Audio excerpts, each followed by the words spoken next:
Diane from Style Falcon, and welcome to the Style Falcon Sewing Studio. Every week I like to take a little time to tell the Style Falcon flock what's been going on around here. I have some really exciting updates, both for some classes that I'm developing and that I've done this week, and also a few things related to marketing and communications that I'm really curious to get your take on. So let's jump into it. Style Falcon is a sewing pattern brand for mature figures.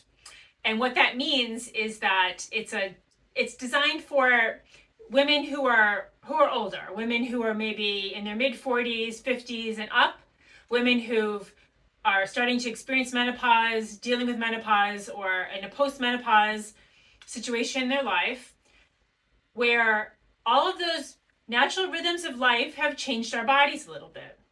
We find that often we go to the stores or we sew things from commercial sewing patterns and things don't fit. And there are many reasons for that, but a really big reason is that our bodies have changed as we've aged.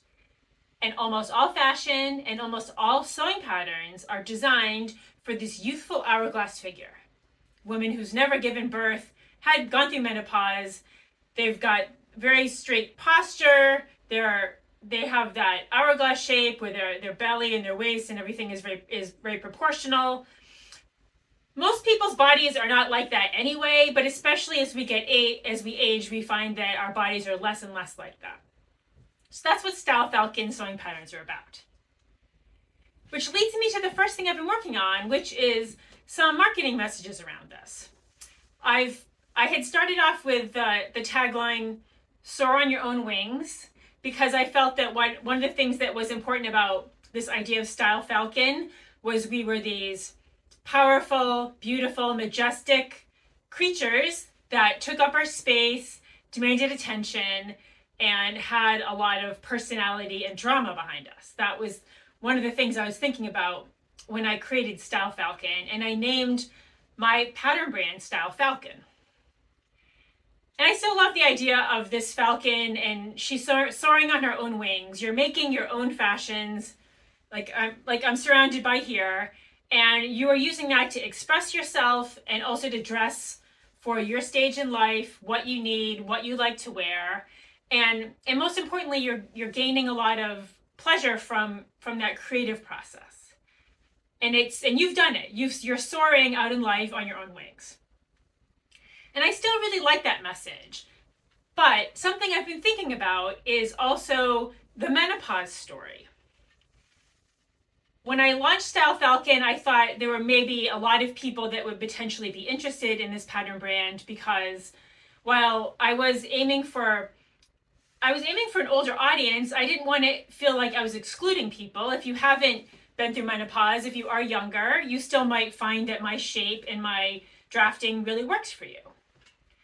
But as I've now in my 4th year of operation, I've come to realize that almost all of my customers are in that menopausal, premenopausal, menopausal, postmenopausal age or thereabouts.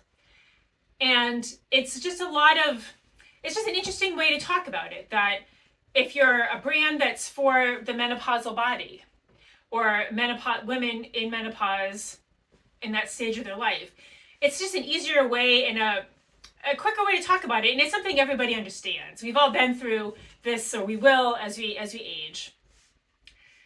And then I was also thinking about the idea of creating clothing, whether you're making something quick like the 2-hour dress, or you're making something that is a lot more time-consuming, a lot more detailed, like the make-a-point shirt, the make-a-point dress, for example. And that when you create something with your own hands, it takes time. You're making the decision to take some time to do something that you really want and that you really love. And it's really like a pause in your life, as opposed to fast fashion. You can go to the mall or you can go online and you can buy anything nowadays pretty much. But there's a lot of satisfaction that you get from making it yourself instead of buying it. Not to mention the quality and the fit and the style, the colors, everything is exactly as you want it. So you make a choice to create something. It's like you're intentionally pressing the pause button on fast fashion and on this culture that is demanding you're constantly buying things and changing up your look and chasing every trend. So therefore I came up with the new tagline for Style Falcon, patterns for the pause. I'm really interested in what you think about this. Does this resonate with you? Does it have any meaning for you? Does the double meaning of menopause plus pausing the fast fashion, never-ending treadmill, do those two things resonate with you? Please leave a comment here, or you can email me anytime at hello@stylefalcon.net.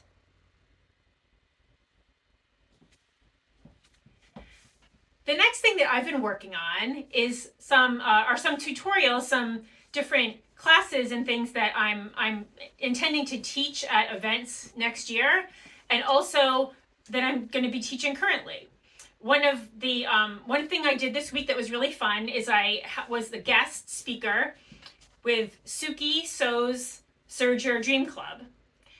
Sookie, her name is Sue Berry. She is a teacher of serger techniques.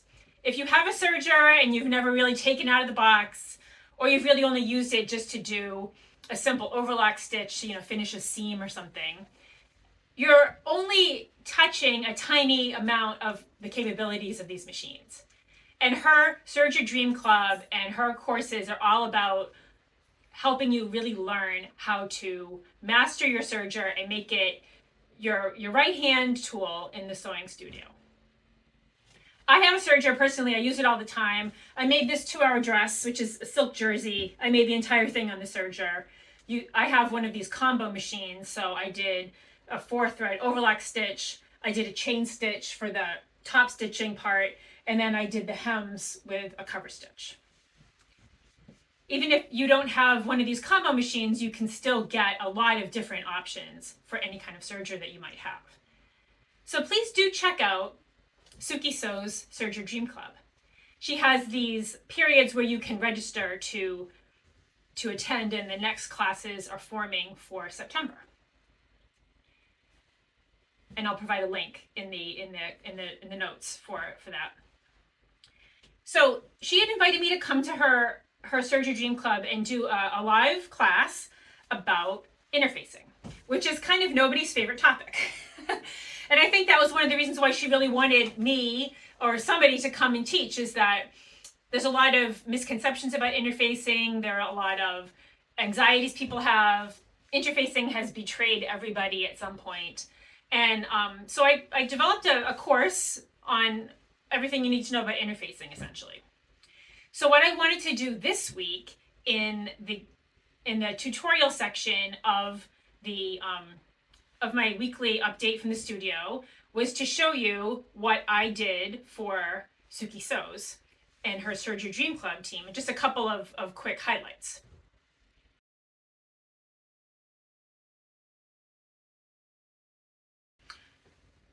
My interfacing course with Sookie Sews covered everything about interfacing from soup to nuts. I don't have time to get into all that today, but just briefly want to show you how to apply an iron-on interfacing. For starters, I like to use, most of the time, a true woven interfacing for woven fabric. You can also get these sort of interfacings that are non-woven. I've got a piece of it here. And this is okay for crafts and stuff like that. But for garments, it's not the greatest, and it's because it's very fragile. You can see I'm just pulling it apart with my hands.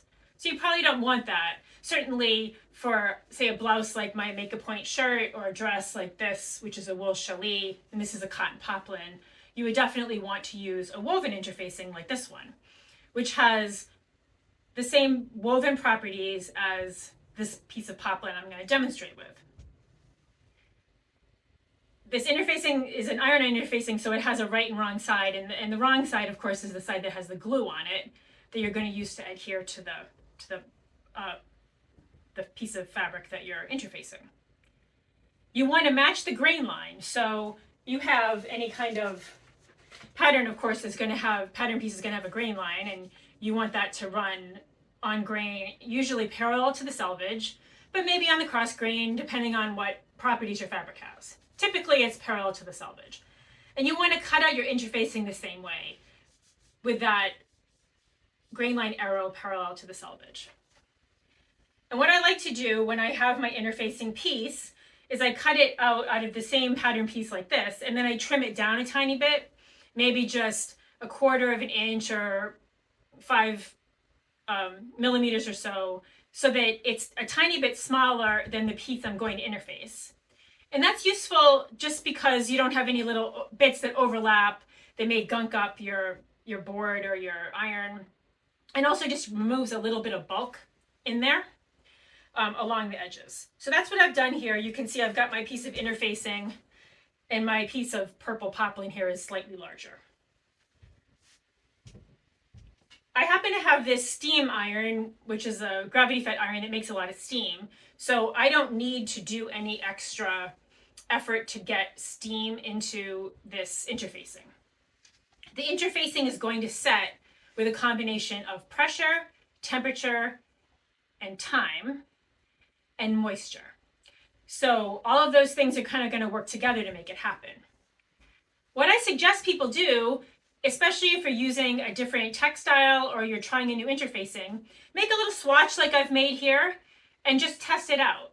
Try different efforts to different amounts of time, different amounts of pressure, different amounts of moisture, and see what works for you, because it can vary quite a bit. That's often why interfacing goes wrong, is that one of those elements is not playing ball nicely with the rest of the elements. So we're going to assume for this purpose that we've got this. You can use a press cloth if you have a regular household iron that doesn't put out a ton of steam. You can take a piece of organza like this, or an old handkerchief, just any kind of a really lightweight thing, and just soak it in water. And then wring it out. You don't want it to be sopping wet, but you just want it to be damp. And you can put it down on your project like this and press. And it's a good idea to use a press cloth anyway for interfacing, just to protect your iron and to protect your ironing board. I'm not going to do it here so you can see this a little better, but you should probably use a press cloth. Most of the time I do.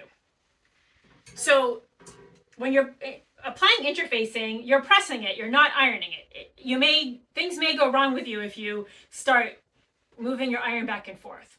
So just as I did with the pressing demonstration, I'm going to put it down, I'm going to give it some steam, and then I'm going to give it some pressure.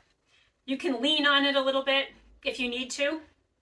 And I'm just going to count to 10, which is more or less where we are now, about 10 seconds or so, and remove. Then move over a little bit, overlap, and do the same thing. And again, count to 10 or so. And then I'll move over to the last bit. Give it a little more steam. Give it some more pressure. It's on high heat. And let it go. And then, just as I mentioned with pressing and in general, you have to let it sit. You have to let it sit and cool and dry off and relax. Often interfacing is going to betray you if you just immediately take it and go off to your sewing machine or whatever else you're doing. If I have a lot of pieces to interface, sometimes I'll set up another little ironing board and I'll just lay all the pieces out and press them and let them sit there so that I'm not tempted to mess with them until they really are cool. But here we have our final piece. It's nicely interfaced, and you can go on now with your project. I hope that demystified interfacing and pressing and ironing for you a little bit today. Thanks so much for joining me. Again, please like and subscribe to get these updates and other video updates as I publish them. Please leave comments here, or you can email me anytime at hello@stylefalcon.net. And please let me know what you think about patterns for the paws. I'm really interested in your opinion. Thanks so much. This is Diane from Style Falcon. Thanks for watching.